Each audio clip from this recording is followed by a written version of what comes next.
Grabe init oh. Ito, taas sa bubog.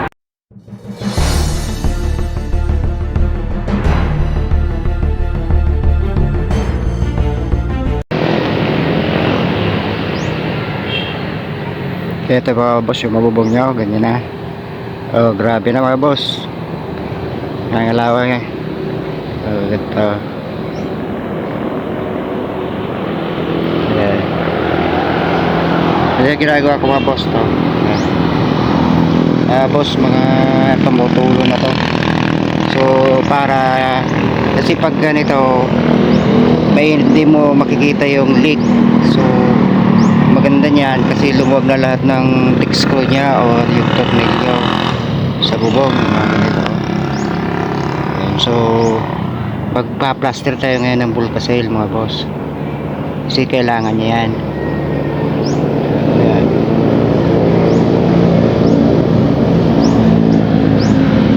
Alas lahat yan mga boss kasi na marami siya.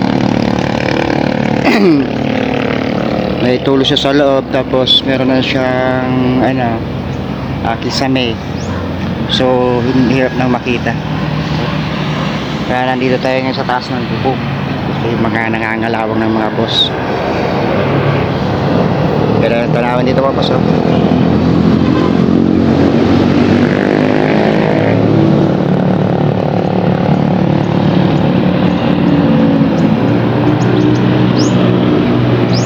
Masyadong delikado kasi dito masyadong tayo yung bubong niya, ang ano niya dulas, tapos madulas. Dito tayo sa bubong babas oh. Dulas niya no, dulas ng bubong. Lalagay tayo ng Bulkasil. Ibang ganito Bulkasil natin para hindi tumulo kasi nung uwan na bagyo, sa lakas niya ng hangin, nagluwagan yung mga tornilyo niya mga boss, kaya kailangan ng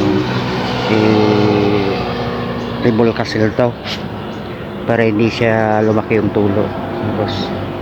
Kaya dito tayo taas tayo ng bubog.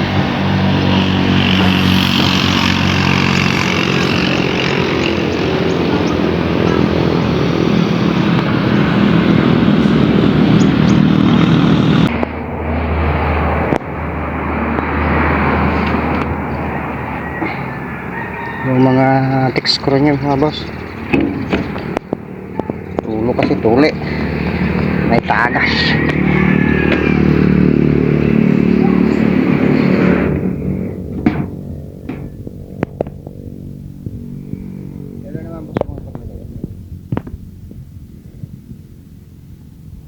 Para mapalitan yung dating rubber nung thick screw. Yun.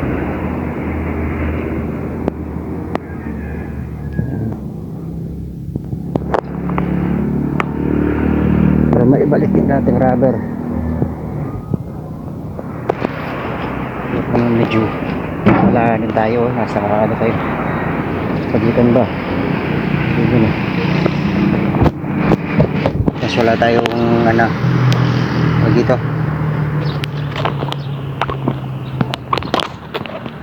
ay taga video, kaya self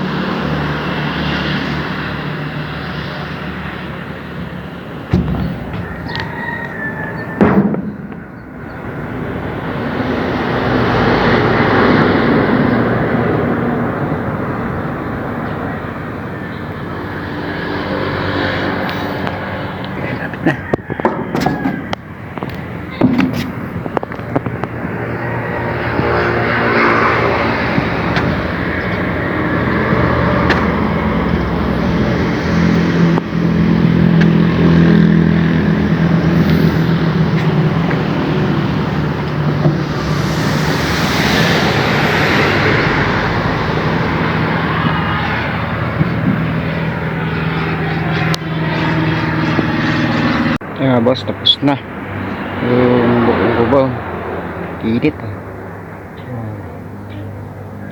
tapos na yung buong bubong.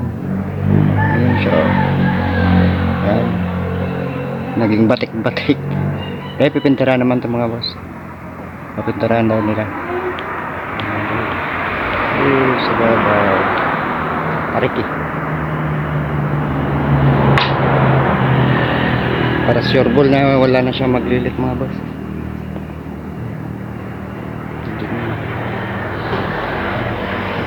Taas kasi ako ng buong mga boss.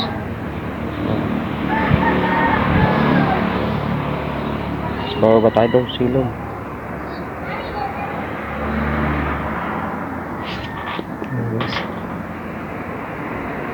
Init. Grabe.